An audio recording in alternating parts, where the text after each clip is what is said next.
Bonjour à toutes, bonjour à tous. Bonjour. Bonjour tout le monde.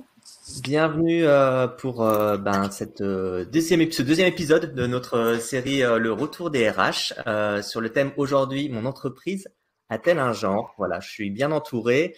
Voilà, n'hésitez pas si vous avez des soucis avec la connexion à rafraîchir votre page. A priori, j'espère que tout fonctionne bien de votre côté. Vous pouvez nous faire un petit signe sur le chat également. J'ai avec moi aujourd'hui Gaël Bosman, j'espère que je prononce bien. Okay. Gaël qui est du coup consultant diversité, équité et inclusion et qui a aussi une histoire, on va dire, multiculturelle entre la Belgique, les États-Unis et la France. On a également avec nous Léonie Borgis-Wix, qui est consultante et formatrice chez nous sur les questions de diversité, d'inclusion, lutte contre les violences sexistes et les questions de genre. Voilà. Et également avec nous Caroline Trotteau, qui est maîtresse de conférences en littérature française et vice-présidente égalité à l'université Gustave Eiffel. Bonjour Caroline. Bonjour. Et enfin, Marilène, j'allais presque t'oublier. Oublie-moi, je t'en prie. Et du coup, moi, je ne parlerai pas pendant cette visioconférence. Je serai surtout sur le chat pour répondre à vos questions et peut-être répercuter vos réactions sur le live pour apporter un peu d'interactivité à ce format. Voilà. Et ben, je vous propose qu'on démarre dès maintenant avec une petite présentation qu'on a prévue pour vous. Voilà. Est-ce que ça s'affiche bien à votre écran, j'imagine? On ne l'a pas pour l'instant, je crois. D'accord. La voici. Ça y est. C'est tout bon. Ok.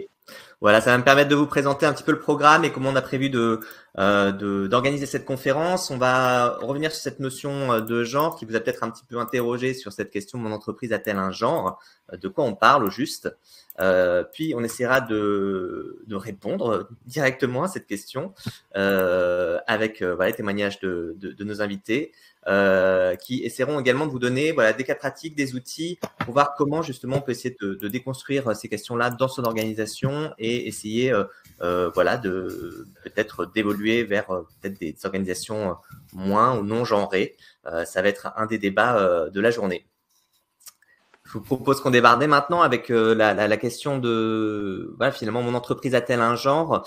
Ça pose la question de qu'est-ce qu'on met derrière cette notion de genre? C'est quand même un terme qui est, je dirais, pas mal critiqué, galvaudé, des fois moqué, qui a été beaucoup étudié. Est-ce qu'on peut s'accorder sur une définition commune autour de ce mot-là? Je me permets de te répondre, Benjamin. La définition sur laquelle on s'est accordé, c'est celle d'une construction sociale qui différencie et qui hiérarchise en fait les sexes. Donc cette construction sociale, elle a pour but d'attribuer des rôles, des stéréotypes, des attributs ou même des attentes aux personnes en fonction de leur sexe, donc en fonction du genre qu'on leur a attribué. Donc cette différenciation, elle implique une hiérarchisation la plupart du temps, malheureusement. Donc de manière générale, on va dire que c'est les hommes qui vont être hiérarchiquement supérieurs aux femmes. Et comme c'est une construction sociale, on retrouve en fait cette vision, on retrouve cette influence dans le monde du travail aussi. Et c'est vraiment le sujet de la conférence aujourd'hui. Quels sont les impacts du genre en fait en entreprise? Est-ce que nos organisations ont un genre? Et est-ce que de manière générale, le monde du travail a un genre? J'ai envoyé un petit sondage sur le sujet. D'ailleurs, votre organisation a-t-elle un genre? On a 83% de réponses. Je n'en sais rien, c'est pour ça que je suis là. Donc, j'espère que Léonie a pu donner quelques éléments de réponse. Et sinon, on a 14% de genre masculin et 14% de genre féminin. Alors justement, on va rentrer dans le vif du sujet. C'est assez intriguant de se demander si son entreprise, son organisation, plus largement, parce qu'on va pas parler que des entreprises privées. Il y a Caroline qui est là aussi pour nous raconter comment ça se passe au sein des universités. Ça va être intéressant d'avoir son regard également. voilà, aujourd'hui, comment vous direz, enfin, est-ce que vous avez l'impression que les entreprises dans lesquelles on travaille ont un genre? Je me permets juste peut-être de répondre dans un premier temps, avant que Gaëlle et Caroline puissent apporter leur vision de leur environnement de travail. Peut-être pour donner un état des lieux en fait, global du monde du travail et savoir est-ce qu'il a un genre. Historiquement, on peut dire que oui, le monde du travail a un genre puisqu'il a été réservé aux hommes par les hommes et pour les hommes la plupart du temps, même si bien sûr les femmes ont toujours travaillé, depuis la nuit des temps, les femmes ont travaillé, en revanche n'ont pas forcément été reconnues pour ce travail-là et n'ont pas forcément non plus été rémunérées pour ce travail-là.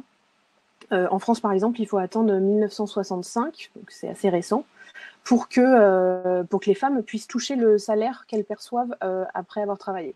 Avant ça, c'était leur mari ou leur père qui touchait le travail, en tout cas le salaire qu'elles devaient normalement percevoir. Donc c'est assez récent au final. On peut regarder aussi au niveau des inégalités de salaire. Donc aujourd'hui, dans le monde du travail, qu'en est-il? Eh ben, il reste encore 5,3% d'inégalités, d'écart de salaire entre les femmes et les hommes gagnant 5,3% en moyenne plus que les femmes. Et ça, c'est vraiment la moyenne générale. Si on se focalise sur certains moments particuliers de la carrière, après 30 ans de carrière, par exemple, les hommes gagnent 22% de plus que les femmes. Donc, on peut imaginer que ça a un impact énorme aussi sur les retraites, par exemple. Toujours d'un point de vue plus global, le monde du travail aujourd'hui, il est genré. Il est genré parce qu'il y a certaines familles de métiers qui sont plus ou moins réservées aux femmes. Aujourd'hui, on en compte 12 dans lesquelles il y a 50% de femmes, et donc on va considérer que ces familles de métiers sont considérées comme féminines. Tandis que les hommes, eux, occupent 20 familles de métiers sur les 87 que l'on comptabilise aujourd'hui en France. Donc, il y a quand même une ségrégation genrée, on peut dire, du monde du travail actuellement. Et si on va un petit peu plus dans le détail, dans le vécu des femmes aujourd'hui en entreprise, alors on a parlé certes des inégalités salariales, ça fait partie de leur vécu et de leur réalité, mais on peut aller aussi sur les violences qu'elles peuvent subir parce qu'elles sont femmes. Et aujourd'hui, il y en a 32% qui déclarent avoir été déjà victimes de harcèlement sexuel au travail. 32%, c'est uniquement sur du déclaratif. C'était sur une question « Avez-vous été victime de harcèlement sexuel ?» Sachant que on estime avec cette étude que si on avait donné la définition exacte du harcèlement sexuel, on estime qu'il y a 45 à 50% des femmes qui déclareraient avoir déjà subi du harcèlement sexuel. Donc c'est quand même considérable. C'est quand même beaucoup de nos collègues en fait qui ont subi du harcèlement sexuel. Et là, je parle juste du harcèlement sexuel et pas de sexisme, donc de petites blagues ou de petites réflexions sur la tenue, par exemple, qui là sont beaucoup plus courantes et donc pourraient toucher beaucoup plus de monde. Donc voilà pour la vision un petit peu plus globale où j'aurais tendance à répondre oui, l'environnement de travail a un genre, il est masculin et il est au détriment des femmes, malheureusement. Caroline, est-ce que tu constates la même inégalité de traitement dans ton univers professionnel? Ben, oui, enfin d'une part, ce qui est un petit peu troublant, c'est que bien que ce soit la fonction publique, quand on commence à faire des analyses chiffrées un peu précises, nous on l'a fait dans notre université, on retrouve à peu près les mêmes écarts de salaire. Donc même dans des organisations pour lesquelles il y a des grilles et normalement des progressions très encadrées, on va trouver la même chose. Et par ailleurs, donc ça c'est l'organisation aujourd'hui, mais Léonie a très bien commencé en situant historiquement les choses. Et il y a effectivement, puisque c'est une construction, elle n'a pas toujours été là, et il y a un poids de l'histoire. Et moi, ce que j'essaye de dire, c'est que les universités ont une responsabilité particulière qu'elles ne veulent pas voir. C'est-à-dire que elles peuvent regarder comment elles sont aujourd'hui, plus ou moins inégalitaires en termes de genre, à peu près comme le reste de la société, à mon avis.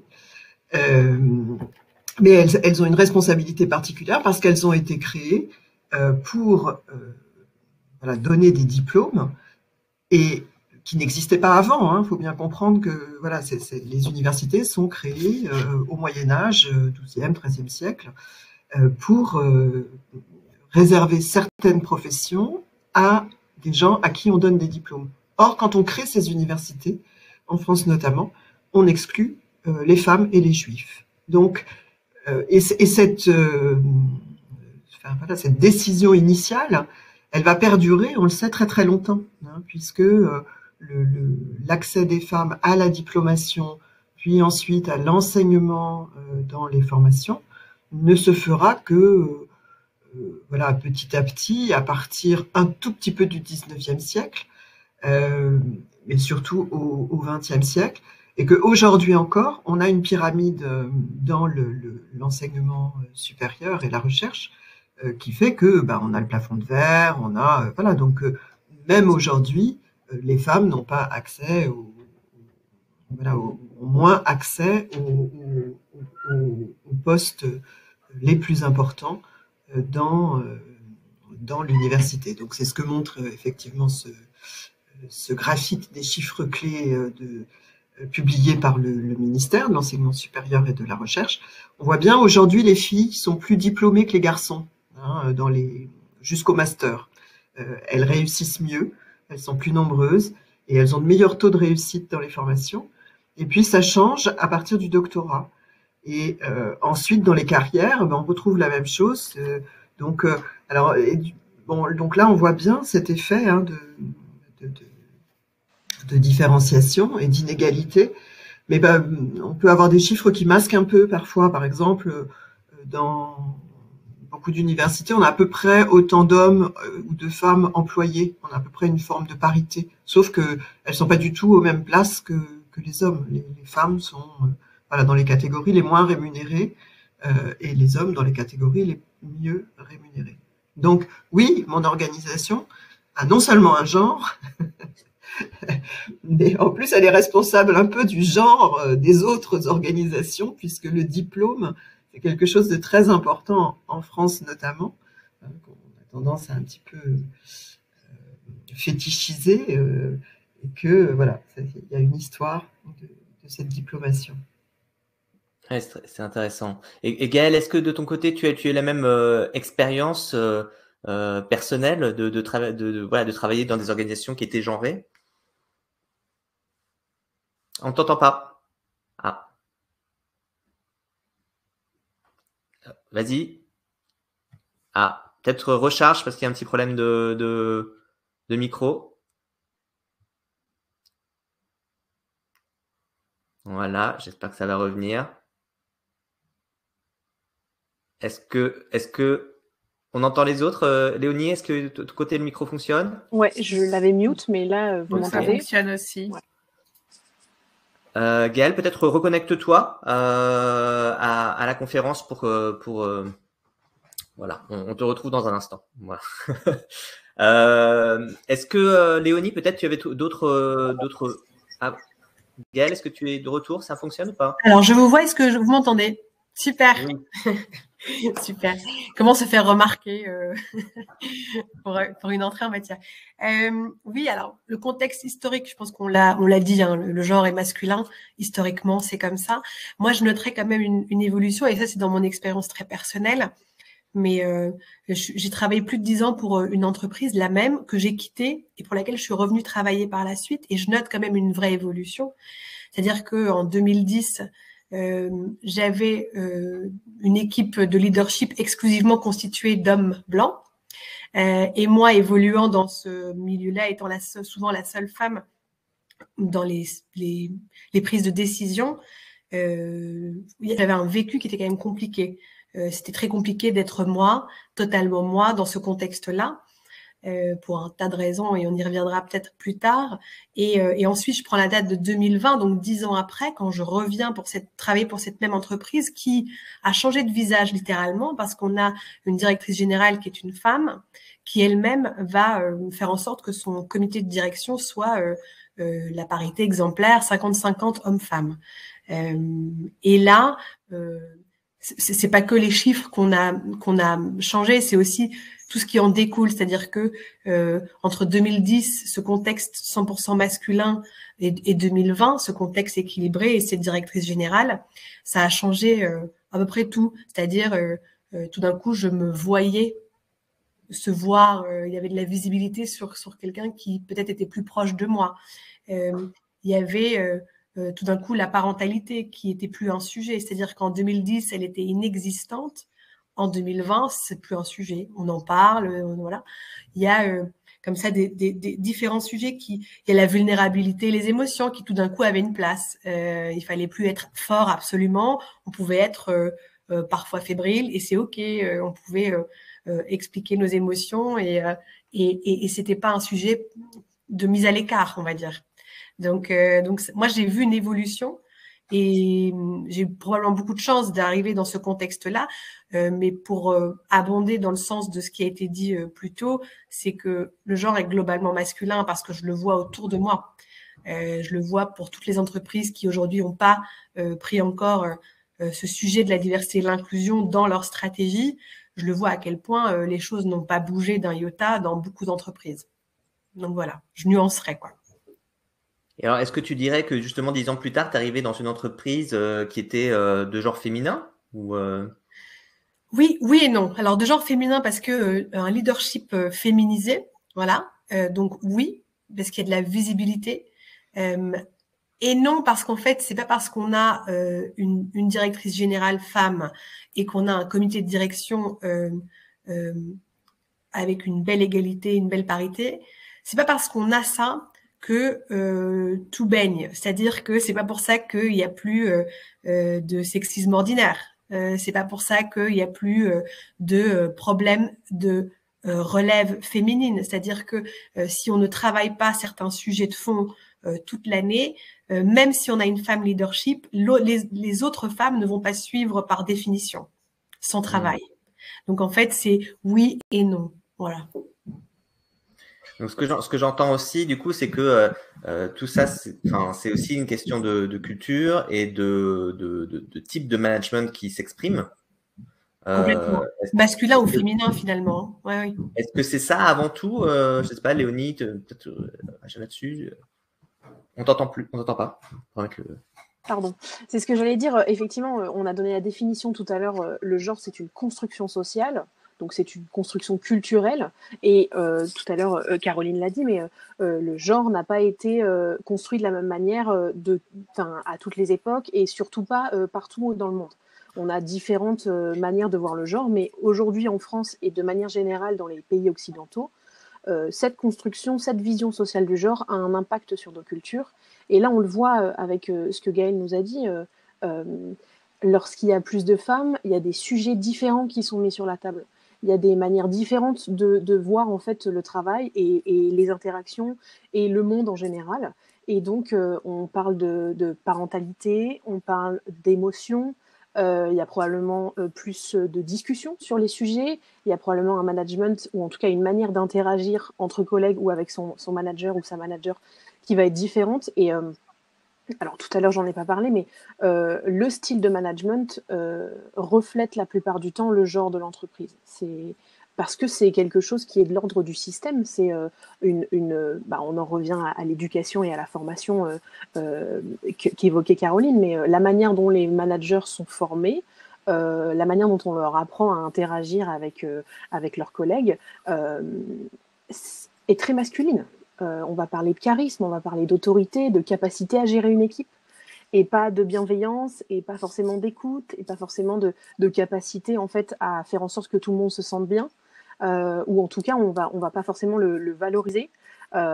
Et ça reflète la plupart du temps le genre de l'entreprise, et quand ça commence à bouger sur ces éléments-là, on peut se dire que la vision générale de l'entreprise est en train de changer et qu'elle devient de moins en moins masculine. Alors, est-ce qu'elle devient féminine et est-ce que c'est l'envie qu'on a?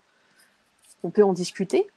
mais en tout cas, elle devient moins masculine et donc peut-être aussi malheureusement moins violente ou en tout cas moins oppressive pour certaines personnes, pour les femmes, mais pas que, parce que quand c'est masculin, la plupart du temps, c'est masculin, blanc, hétérosexuel et cisgenre, par exemple. Donc ça peut aussi apporter d'autres éléments et d'autres visions. Alors aujourd'hui, on est quand même le 8 mars, journée internationale des droits des femmes. On a un président en exercice qui s'est exprimé hier, comme d'autres candidats, sur la question de l'égalité homme-femme notamment et de la place des femmes dans la société. Il y a beaucoup de choses, beaucoup de réglementations qui ont évolué ces dernières années. Peut-être que ça serait intéressant de voir ensemble justement, est-ce que vous avez le sentiment que la situation a bougé? Est-ce que ces lois qui ont été passées ont un effet? Est-ce que vous le ressentez dans votre quotidien professionnel? Peut-être faire un point déjà sur les différentes obligations qui pèsent aujourd'hui sur les entreprises notamment.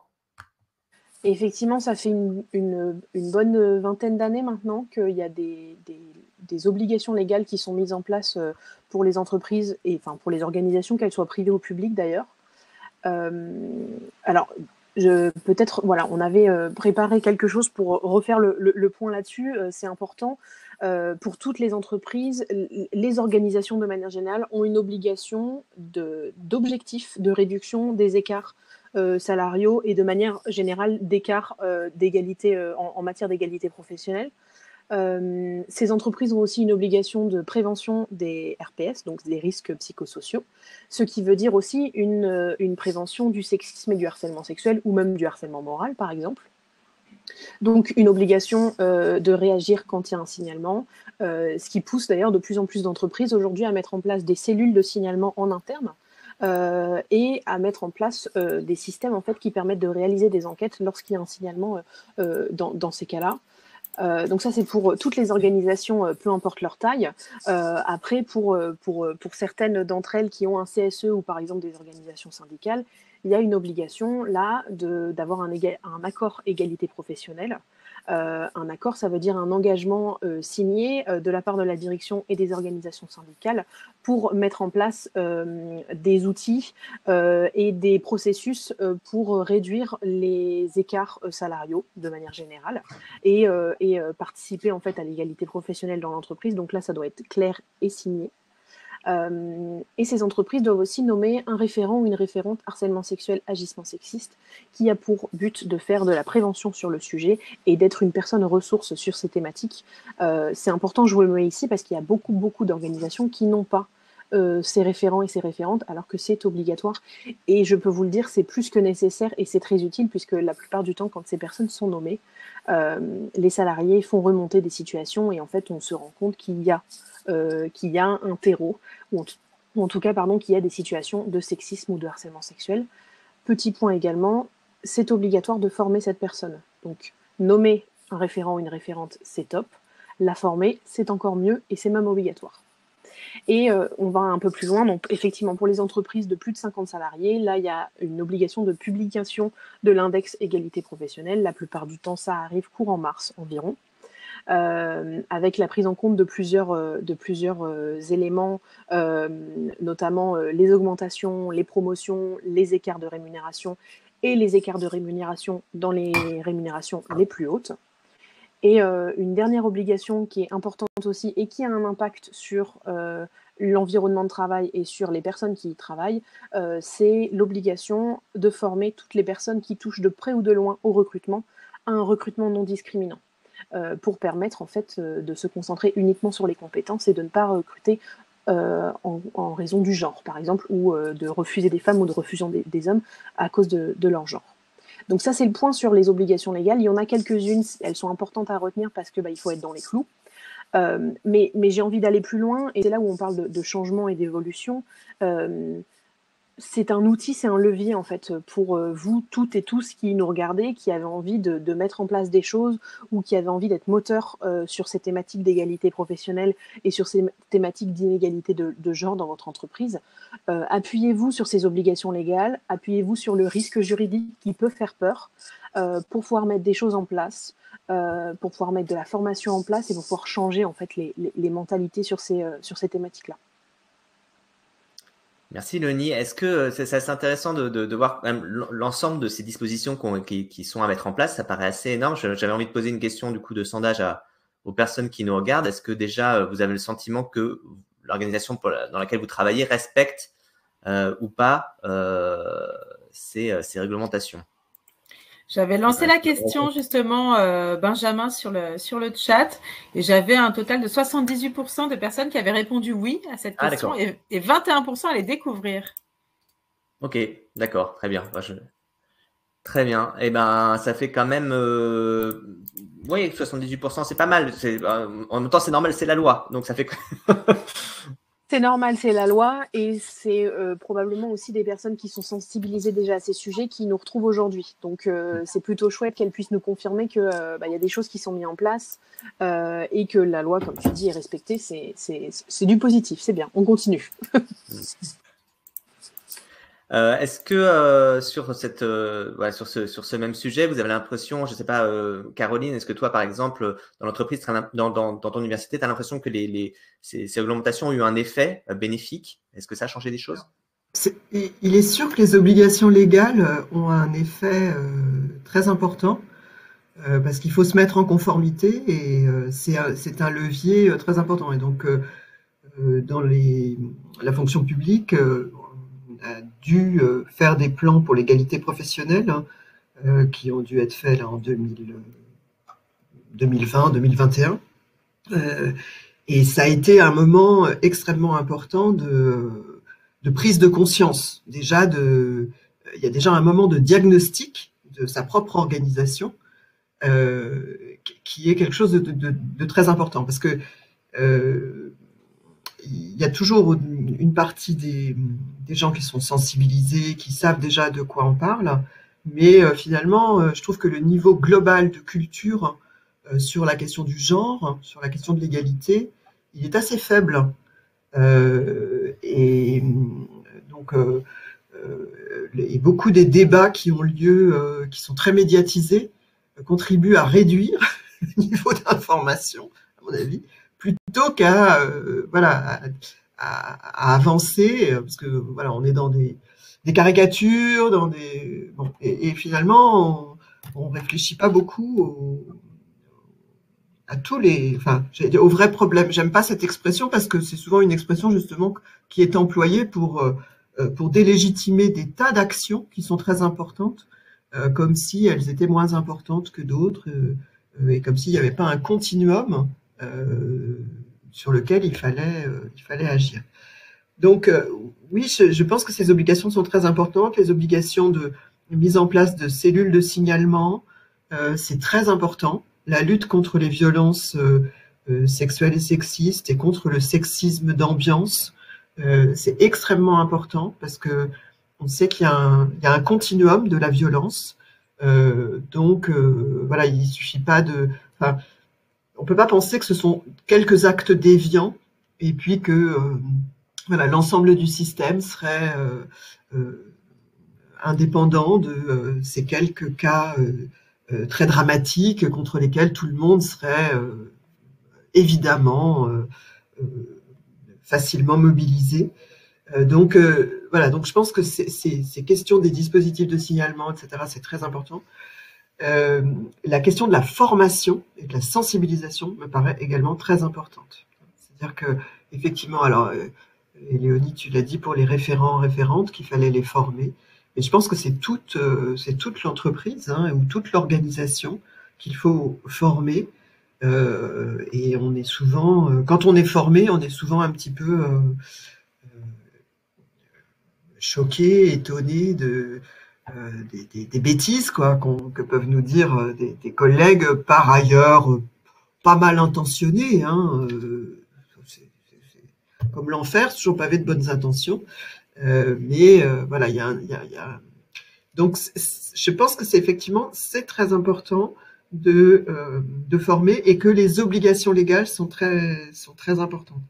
Le problème qu'on a un peu en ce moment, c'est qu'elles sont parfois contradictoires. C'est-à-dire qu'on a des obligations légales très fortes sur certaines thématiques. Et puis, on a par exemple tout ce discours qui délégitime le langage égalitaire. Et ça, c'est catastrophique parce que on le sait, hein, si on veut faire passer, enfin moi en tout cas je suis enseignante, si on veut faire passer des messages, il vaut mieux qu'ils soient clairs. Donc si on envoie un message un jour et puis un message contradictoire le lendemain, et si le fond et la forme ne sont pas en accord, ben on retarde de beaucoup l'appropriation du message par l'ensemble d'une communauté. Donc donc ça c'est les questions des résistances. Hein, je crois que vous avez un travail sur le management et la résistance dans vos conférences. Ouais.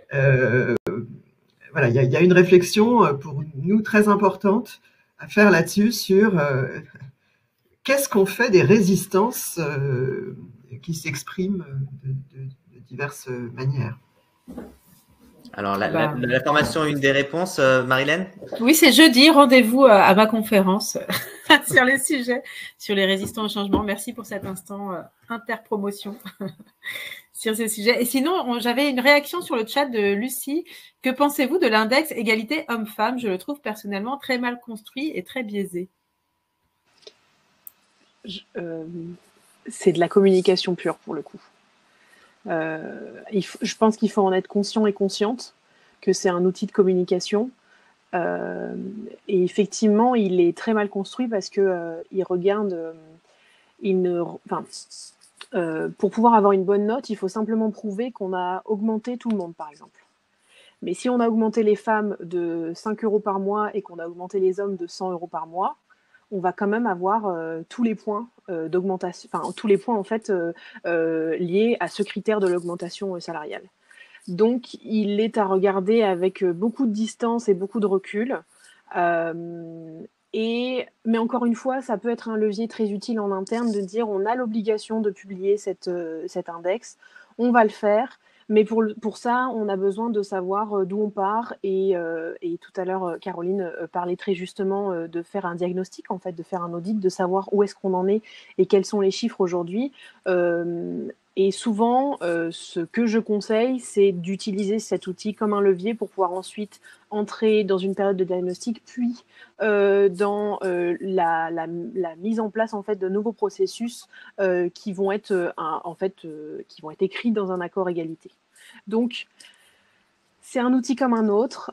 Aujourd'hui, quand les entreprises se contentent juste de répondre à l'obligation légale en publiant et disant « Regardez, on a une note de 95 sur 100, on est superbe », et qu'en fait, on regarde les chiffres et que l'écart de salaire est énorme, mais comme tout le monde a été augmenté, tout va bien. Bon, voilà, il y a des limites à cet outil, mais ça peut être quand même une bonne plateforme pour pouvoir initier une conversation, ne serait-ce que sur le sujet, et justement de commencer à modifier cette fameuse culture dont on parle depuis tout à l'heure en interne, qui est là depuis très longtemps et qui va et qu'il faut faire bouger petit à petit, et c'est comme ça aussi qu'on va s'attaquer aux fameuses résistances dont Caroline parlait, où en fait plus on apporte le sujet sur la table, plus il y en a, mais ça fait partie aussi de l'évolution et de la progression sur ces thématiques-là. Merci Oni. Effectivement, donc Caroline, comme toi, vous mettez un peu l'accent sur l'importance d'ouvrir des espaces de discussion sur le sujet, voilà, avec chacun. Alors, je vois que Marilène, en plus, ça fait partie un sondage. Voilà, est-ce que, en tous les cas, le public qui est là a eu la chance de bénéficier de formations de sensibilisation sur ce sujet déjà, donc c'est déjà quelque chose de positif, soit avec son entreprise, soit à l'extérieur. Donc tout ne se fait pas effectivement dans le cadre de l'entreprise, mais maintenant, il y a peut-être la réglementation va peut-être aider à ça. Gaëlle, peut-être que sur ce sujet, toi qui as évolué dans des univers culturels différents, tu as peut-être observé des choses différentes. Est-ce que tu as vu des gens plus formés, je ne sais pas, aux États-Unis, en Belgique? Est-ce que la réglementation a la même place? Est-ce que vous m'entendez? Super. Et du coup, j'ai envie de rebondir sur pas mal de petites choses que j'ai entendues.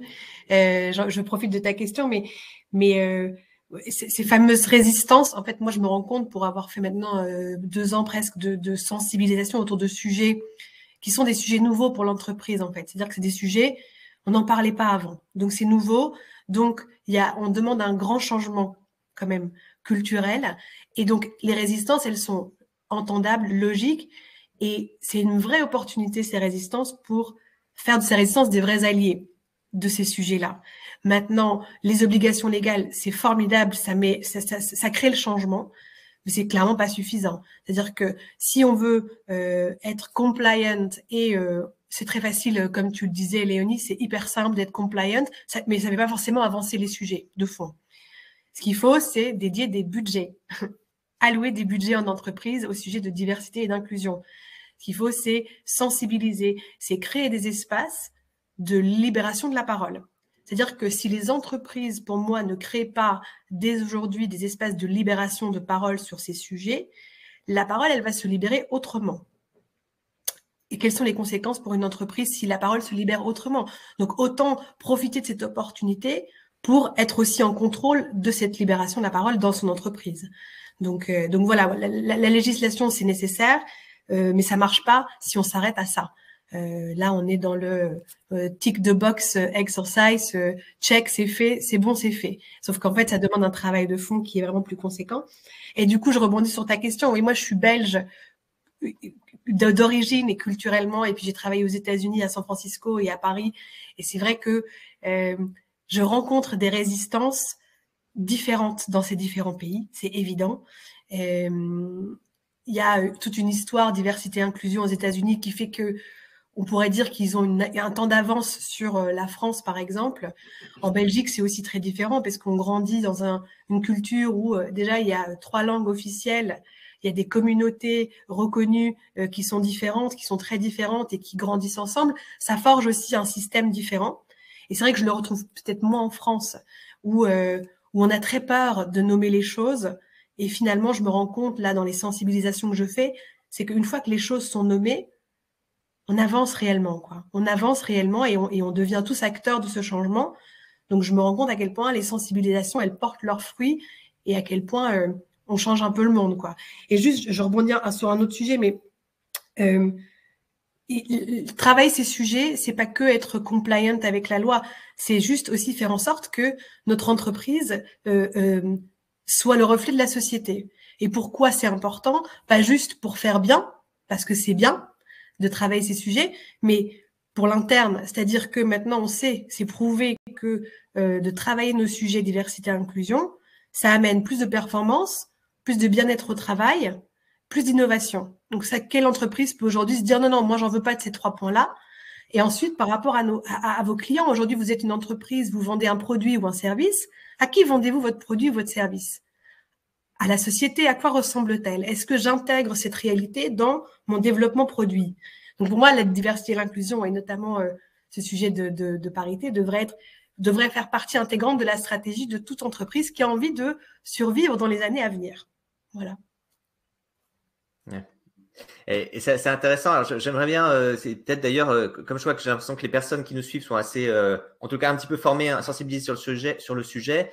N'hésitez pas à nous dire les résistances que vous avez pu rencontrer de votre côté pour que peut-être les personnes qui sont là, nos invités, puissent vous aider à aller peut-être plus loin dans votre démarche. Donc voilà, soit aussi des initiatives qui ont bien marché. C'est aussi, on est preneuses d'entendre tout ça. Donc n'hésitez pas, voilà, à réagir sur le chat dès maintenant à ce sujet-là. Et j'ai l'impression qu'on a commencé déjà un peu à rentrer sur la dernier volet de notre discussion sur un peu les conseils et les directions à prendre, qu'on soit un poste RH, qu'on soit manager, qu'on soit simple salarié. Peut-être voilà comment j'ai l'impression qu'on a aussi fait le constat que la plupart de nos entreprises et organisations sont genrées et de genre masculin. Comment on essaie de faire avancer ça et peut-être de faire d'aller vers des organisations moins genrées. Léonie, est-ce que tu as des pistes? J'ai envie de faire la continuité avec ce que Gaëlle vient de dire, qui est extrêmement intéressant, je pense, et qui est central dans ces questions-là. Depuis tout à l'heure, on parle de genre, donc encore une fois de construction sociale et de hiérarchie des genres. Et ce qui est important à comprendre, c'est que les hommes, parce qu'ils sont considérés comme dominants, deviennent neutres. Ils sont la neutralité, le centre, le point zéro, en fait. Et les femmes sont le point moins 1 ou l'autre, ou la personne différente. Et donc, un des premiers conseils que je pourrais donner, c'est comprenez que vous n'êtes pas neutre. Vous ne l'êtes pas, quoi qu'il arrive. vous êtes une femme ou un homme, ou une personne non-binaire, voilà. Ou voire même, on peut aller plus loin, si on fait le comparatif, quand on est blanc ou blanche, on part du principe qu'on est neutre, qu'on ne voit pas les couleurs parce que en fait tout le monde est comme nous. La réalité, dans la pratique et dans la réalité et dans le vécu des gens, c'est pas le cas. Donc le premier conseil qui est très important, c'est vous n'êtes pas neutre. Quoi qu'il arrive, vous ne l'êtes pas. Ce que vous faites, ce que vous pensez, votre histoire a un impact sur la manière dont vous interagissez avec les gens, a un impact sur la manière dont ces personnes-là vont percevoir ce que vous venez de dire ou ce que vous venez de faire. Donc ça, c'est important, c'est de garder cette idée que même si vous n'avez pas volonté à être oppressant ou dominant ou violent ou sexiste, si on prend le point du sexisme très particulièrement, même si vous n'avez pas envie, ça peut l'être quand même parce qu'il y a toute une éducation derrière, il y a toute une histoire derrière vous qui vous a impacté, en fait, que vous le vouliez ou non. Et donc, ça impacte aussi les entreprises. Et c'est là où sortir de ce schéma que Gaëlle nous a présenté, où les entreprises, les organisations ont tendance à penser mais non, moi, j'ai pas forcément besoin d'avoir des femmes avec moi parce que je suis juste une personne, je suis pas un homme, je suis juste une personne, donc je peux m'adresser à tout le monde et mon message sera universel et sera entendu par tout le monde. Et d'ailleurs, mon produit, par exemple, sera universel.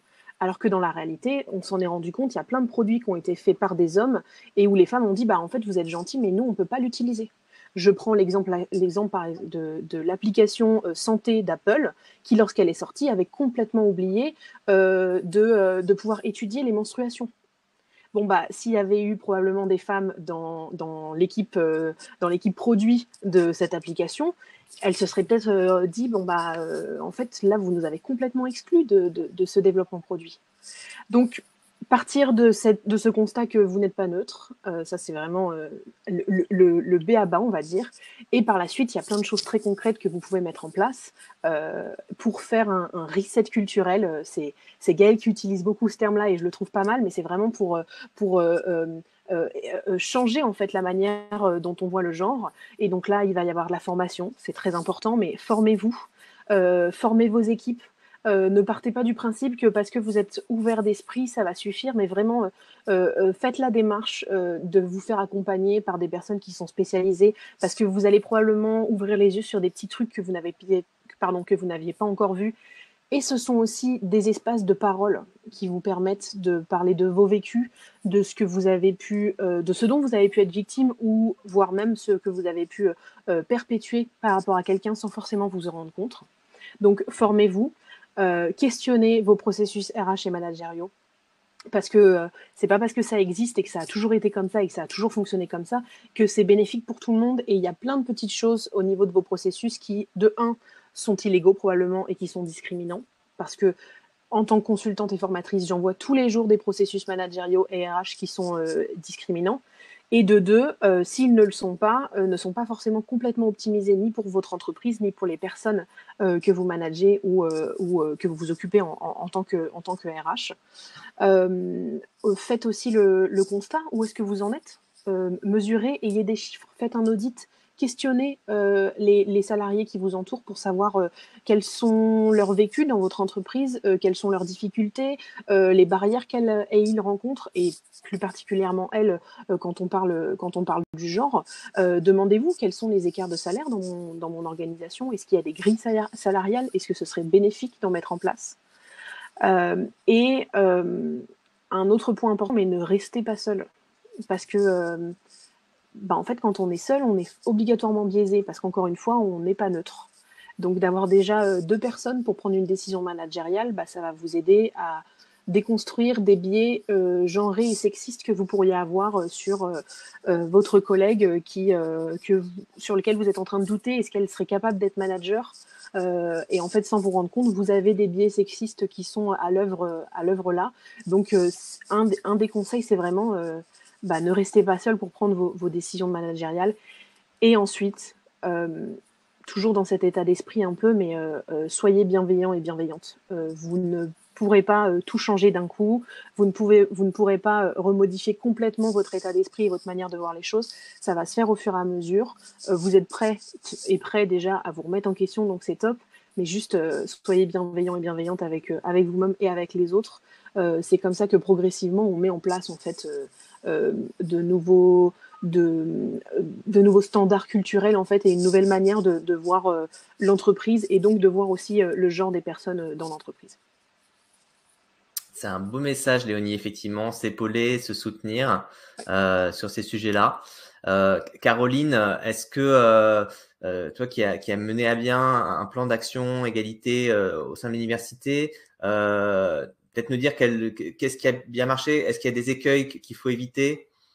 Alors, je pense que il faut effectivement associer le plus possible, le plus de gens possible. Donc, par exemple, nous, on avait beaucoup veillé au comité de pilotage, essayer d'avoir un comité de pilotage qui associe bien notamment les représentants des organisations syndicales, mais aussi tous les secteurs de l'université qui allaient être en première ligne aussi de l'application. C'est-à-dire, en fait, c'est tout le monde.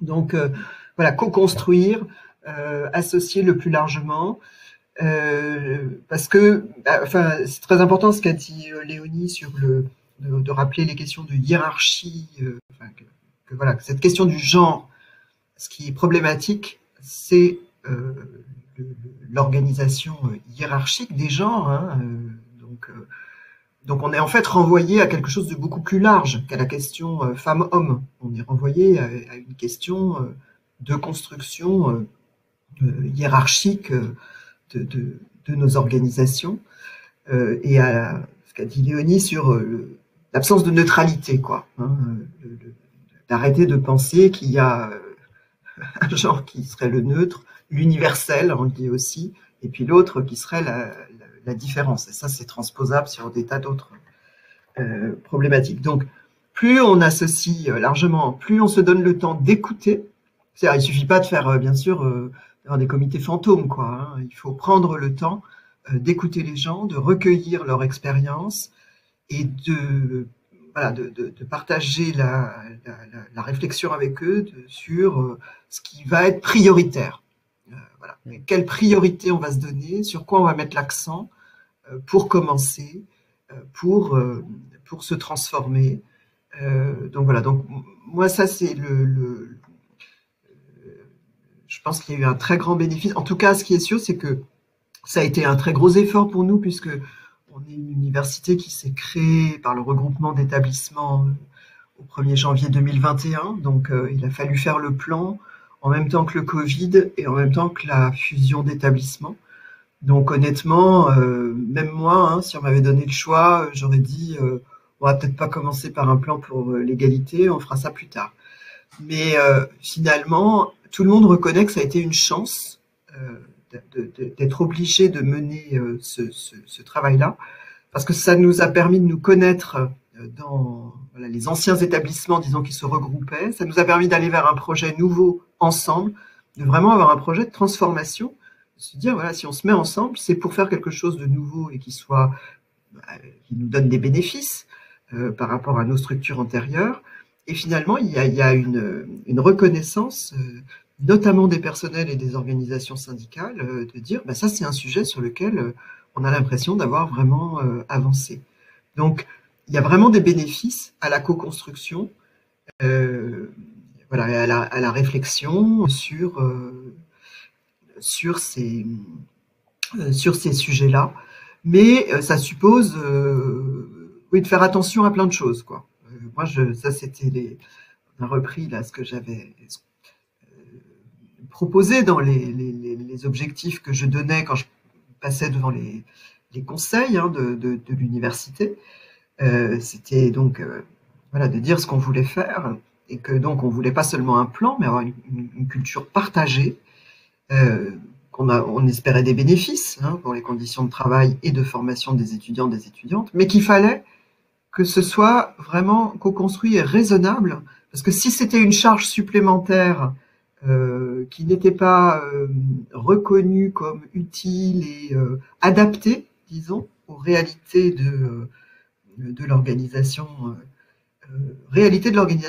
que moi je connaissais très mal. C'est-à-dire que je connaissais la partie d'où je venais dans ce nouvel établissement, il y avait une ancienne université qui était Paris-Est-Marne-la-Vallée. Moi, je venais de là, je connaissais très bien. Ensuite, il y avait un organisme de recherche qui était l'IFSA. Moi, je connaissais très mal et qui était national. Et puis, il y avait des écoles. Donc, il fallait avoir l'humilité de se dire attention, on ne connaît pas tout. Et on ne va pas, sous prétexte d'égalité, rentrer comme un éléphant dans un magasin de porcelaine, parce que là, ce sera terrible. Et donc, avec ces principes-là, oui.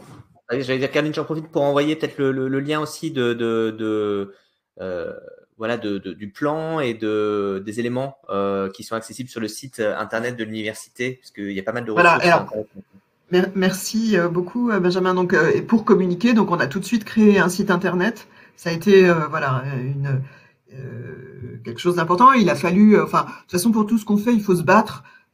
Pas tellement parce qu'on a des obstacles volontaires, disons en interne, mais parce que tout le monde a plein de choses à faire qui sont tellement plus, urgentes, etc., que il faut rentrer dans les priorités. Donc, effectivement, pouvoir partager cette information-là, avoir quelque chose de co-construit, je pense que c'est essentiel. Et donner, effectivement, les gens sont aussi très en demande d'outils.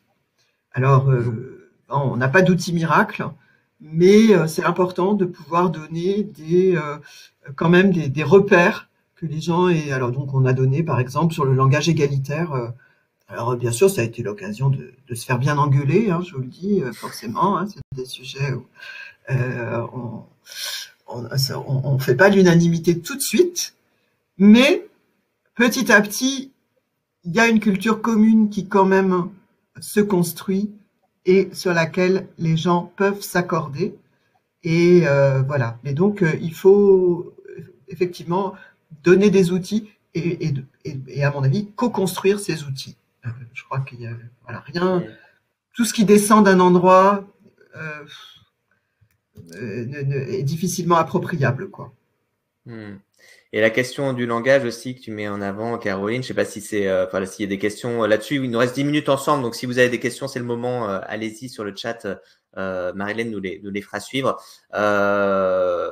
Gaëlle, est-ce que toi, de ton côté, il y a des choses qui ont fonctionné? Est-ce que tu as des tips à donner aux gens qui nous suivent? Ouais, et c'est en lien avec ce qui vient de se dire sur comment être ensemble, comment co-construire. Et en fait, les sujets comme ça, on parle du genre, mais ça englobe les sujets de diversité au sens large. C'est évidemment qu'on a tous des œillères et qu'on voit le monde de notre prisme à nous. Et en fait, c'est de réaliser ça et d'y aller tous ensemble. Moi, je propose une stratégie de devenir de meilleurs alliés. Quand tu dis devenir un meilleur allié ou une meilleure alliée, finalement, c'est un allié de l'autre, c'est-à-dire peu importe le sujet qu'on va traiter. On va parler de parité, on va parler de genre, on va parler de situation de handicap, on va parler de peu importe quel sujet en fait. Si ta stratégie c'est de devenir un ou une meilleure alliée, tu rassembles tout le monde. Voilà, autour du même sujet. Je pense que on a peur dans les entreprises d'aborder certains sujets parce qu'on a peur de regrouper, de cliver. On se cache souvent derrière ça aussi comme excuse. Ouh là là, non, mais ne faisons pas un groupe de parole LGBT ou ne faisons pas un groupe de parole de personnes non blanches parce qu'on en a peur en fait. On a peur de libérer cette parole, on a peur de créer des groupes. Du coup, moi, je propose de tous ensemble devenir de meilleurs alliés. Voilà. Et c'est ce qui, je pense, ce qui marche bien pour les clients que j'accompagne en ce moment, ces stratégies-là. Et non, en fait, vous n'êtes pas neutre. Si vous pensez que votre entreprise est neutre, vous vous trompez parce qu'elle est à l'image de ses décisionnaires et à l'image de ceux qui parlent le plus fort. Alors, tu parlais justement, Gaëlle, de la question du leadership. J'envoie un dernier sondage aux personnes qui nous suivent. Voilà, est-ce que vous seriez en mesure de citer des leaderships ou des modèles féminins dans vos organisations? J'espère que j'ai bien fait, Marilène, tu ne l'avais pas envoyé avant. C'est bon, on est bon, ok. Voilà, si ça vous dit de répondre, c'est assez intéressant de voir justement est-ce que cette question de leadership, elle change quelque chose au sein des organisations? On touche là à toutes les questions de représentation, de visibilité. Quand on parle du langage et des personnes qui sont présentes dans l'entreprise, ou en tout cas, est-ce qu'il y a des rôles modèles ou est-ce qu'il y a des femmes cadres dirigeantes, ça peut paraître secondaire, mais c'est central et primordial en fait. D'être visible à la fois dans le langage, et donc depuis tout à l'heure, on parle de collaborateurs et de collaboratrices, on parle d'étudiants et d'étudiantes, et pas juste de collaborateurs et pas juste d'étudiants, parce que on visibilise en fait lorsqu'on utilise un langage qui est soit neutre, quand on va parler de collègues par exemple, soit qui utiliserait les deux genres. C'est de la visibilité, et d'avoir des managers femmes, du coup on peut dire managers si vous voulez le franciser, et d'avoir des cadres dirigeantes femmes, c'est important en fait, de se voir, de pouvoir se projeter, de pouvoir être visible et de pouvoir être entendu. Ça passe par le langage, ça passe par des rôles modèles, ça passe par des femmes leaders en fait. C'est un exercice pas simple, effectivement, déjà à s'approprier chacune, et ensuite à le défendre aussi au sein, je sais pas, Caroline, maîtresse de conférence, rien que maîtresse de conférence, est-ce que ça passe bien maintenant? Non, ça dépend, hein, et les femmes sont pas toujours les premières à revendiquer la féminisation de leur titre. Et moi-même, j'ai évolué sur cette question-là. Je le dis, je suis pas jeune, donc, j'ai eu le temps de voir différentes époques et d'en avoir dans ma vie. Donc voilà, il suffit pas d'être femme pour être féministe. Il y a des hommes très féministes qui aident beaucoup, et il y a des femmes qui ne le sont pas du tout, parce que justement elles se sont adaptées. C'était déjà difficile, elles ont oublié à quel point elles ont dû s'adapter, et donc pas très envie de refaire un chemin différent, quoi. Donc c'est bien la catégorie du genre, elle essaye d'être une catégorie qui nous permet justement d'expliquer ces choses un petit peu subtiles, quoi. Donc effectivement, non, c'est pas simple. Et puis c'est une charge à tous les niveaux, c'est-à-dire que en plus, souvent, comme on a besoin de femmes pour la parité, on vient vous demander, voilà, il faut prendre des responsabilités, parce qu'on n'en a pas assez des femmes qui prennent les responsabilités. Donc voilà, on le sait tous, il faut élever les enfants, faire les courses, prendre des responsabilités, revendiquer de féminiser son titre, et être regardé, voilà, et essuyer ces éternelles remarques sur les marquises sont des fauteuils, les maîtresses, voilà, les concubines des dirigeants, et je ne sais quoi. Donc voilà.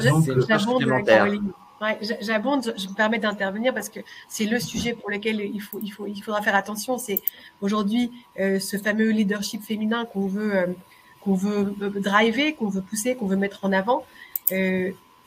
En fait, il y a aussi un risque d'épuisement féminin hyper important. C'est-à-dire que c'est ce que tu disais, Caroline, sur toute cette partie vie perso, vie à côté. Mais en fait, ça demande beaucoup de courage et beaucoup d'énergie d'être une femme dans des positions de leadership. C'est un quotidien qui est plus compliqué, vraiment compliqué, que d'être un homme dans une position de leadership, parce qu'on le sait, la charge domestique, elle pèse encore majoritairement sur les épaules des femmes. Se lever le matin, faire son job, c'est déjà fatigant, mais faire son job, être la femme qu'on est à côté de sa vie professionnelle, et en plus devoir casser les codes et les barrières qui sont bien installées, ça demande une énergie considérable. Du coup, faites attention à l'épuisement féminin dans vos entreprises si vous voulez travailler ce sujet sur le long terme. Et en fait, il faut des soutiens spécifiques. Je pense que c'est ça aussi. Il faut bien comprendre de même qu'il n'y a pas de neutralité, donc que le masculin n'est pas neutre. Il faut soutenir les diversités qu'on veut promouvoir. Il faut les soutenir de manière spécifique. Donc, il faut accepter les temps de parole en non-mixité, voilà, quelle qu'elle soit. Il ne faut pas en avoir peur. C'est des moments où les gens peuvent dire des choses, peuvent se soutenir, partager des expériences. Et puis après, on revient à la non-mixité, c'est pas tout le temps. c'est un moment, ça sert à ça, et puis après on revient au commun et on est meilleur allié que le dit Gaël, par exemple. Mais il faut avoir pu poser ces problèmes. Et il faut des mesures spécifiques pour compenser les difficultés. Et notamment, peut-être aussi, moi, ce dont je me rends compte, c'est que maintenant, je parle peu pour moi, finalement, dans ce que je fais, puisque mon rôle aussi de dirigeante, c'est de prendre pour tout le monde. Et finalement, nous, on a eu des carrières très compliquées, quoi. Il n'y en a pas beaucoup de compensation. On est tout le temps en train de travailler sur les gens qui rentrent dans les carrières, sur certaines choses, mais Et donc, ce qui est vrai des femmes est vrai de toutes les minorités qu'on veut promouvoir. Il ne faut pas avoir peur de faire des choses qui sont spécifiques pour aider. Oui, il y a quelques réactions sur le chat par rapport à ce que vous dites. Vous y répondez partiellement, mais Magali nous dit « Je suis femme et j'avoue bloquée sur ces notions de genre, sur les stéréotypes bienveillance égale femme. Je suis là pour m'ouvrir, mais c'est dur. » Et on a aussi Evelyne qui nous dit « L'écriture inclusive est difficile à mettre en place, notamment sur les supports de com. » Alors, l'équivalence, la bienveillance femme, effectivement, il n'y a pas d'équivalence. Je pense que la question des stéréotypes, c'est l'équivalence quand elle dessert, quand elle joue comme un préjugé. Moi, je suis assez d'accord et la notion de genre, elle sert justement à déjouer les assignations, à essayer d'expliquer qu'il y a des assignations construites pour des raisons instrumentales de hiérarchie des pouvoirs, mais qu'elles n'ont pas d'autre légitimité que cette construction, donc elles peuvent être totalement déconstruites. Donc, il peut y avoir de la bienveillance masculine, il y en a plein. Voilà. Donc, c'est effectivement, donc je comprends cette question-là. Et pour répondre rapidement à la question alors l'écriture inclusive, ce n'est pas tout à fait la même chose que le langage égalitaire. En tout cas, ce qu'on met derrière écriture inclusive, c'est souvent l'écriture inclusive abrégeante, la question du point médian, qui est une question spécifique qui ne concerne que l'écrit et non pas l'oral. Léonie a bien souligné que à l'oral, le langage égalitaire existe aussi, et que c'est par exemple effectivement d'utiliser les binômes, étudiant-étudiante, etc., collaborateur-collaboratrice, de ne pas laisser la part au masculin et de faire comme si le masculin pouvait désigner aussi le féminin, parce que ça c'est faux, c'est troublant, c'est faux, etc. Il y a plein d'études psychologiques qui le montrent. Donc il faut distinguer les deux, et la question donc de l'abréviation, en fait, elle devrait être réduite à une question d'abréviation. Est-ce qu'on met M point pour faire monsieur? Est-ce que ça suscite des questions? Est-ce qu'on met Sinon, la seule vraie question là-dedans, c'est les non-binaires. C'est la question des transgenres. C'est la question que nous posent nos étudiants, nos étudiantes, qui eux sont très favorables à l'écriture abrégeante parce que justement, elle passe par-dessus la question du féminin et du masculin pour aller vers quelque chose qui est de leur point de vue, qui a plus de fluidité. Et donc, alors nous, on a fait un guide d'aide pour tout ça, qui est téléchargeable sur le site de la mission égalité de l'université Gustave Eiffel. Donc, on donne un certain nombre de réponses qui permettent de choisir. Et sinon, je vous renvoie aux travaux d'Eliane Viennot, qui sont aussi qui permettent de se faire de trouver sa propre voie. Mais en tout cas, on n'est pas obligé de mettre des points médians pour faire du langage égalitaire. Et je complète, parler avec un langage égalitaire ou avec une écriture inclusive, parce que c'est pas que le point médian, comme tu l'as dit Caroline, c'est aussi utiliser des termes épicènes, qu'on dit épicènes, qui sont en fait neutres, et qui là, pour le coup, répondent justement à cette demande des personnes non-binaires de ne pas forcément avoir de termes genrés. Et je me permets, parce qu'il y a une question qui est revenue sur le fait que l'écriture inclusive utilisant le point médian pourrait poser problème aux personnes dyslexiques. Oui et non. Alors, oui et non, parce qu'il y a des personnes dyslexiques à qui ça ne pose pas de problème et à d'autres à qui ça peut poser problème parce que, bien sûr, les personnes dyslexiques n'ont pas toutes et tous les mêmes difficultés.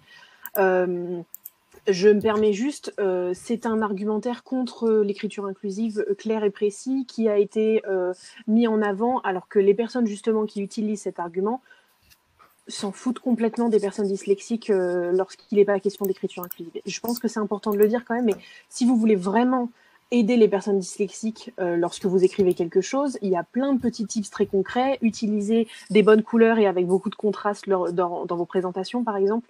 Ne jamais mettre un texte justifié parce que les personnes dyslexiques préfèrent quand tout est aligné sur la droite et que les phrases partent toutes du même endroit. C'est beaucoup plus facile pour elles pour avoir des repères.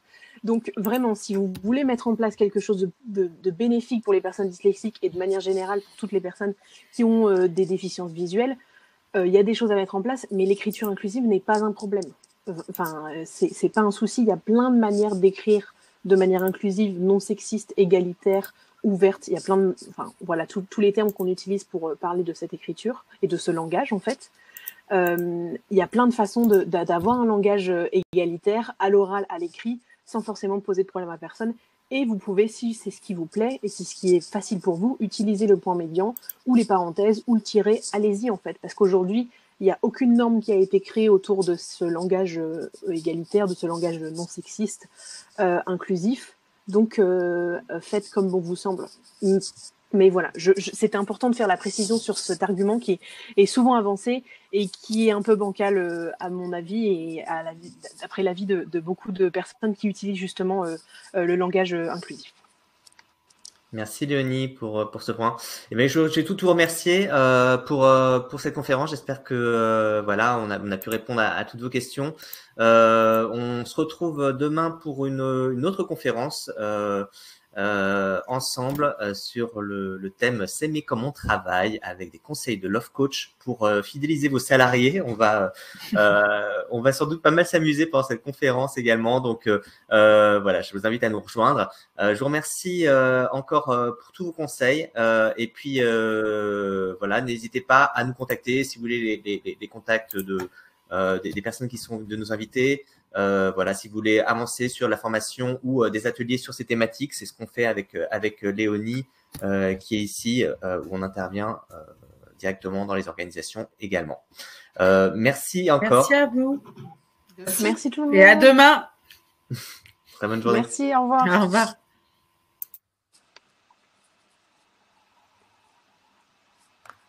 On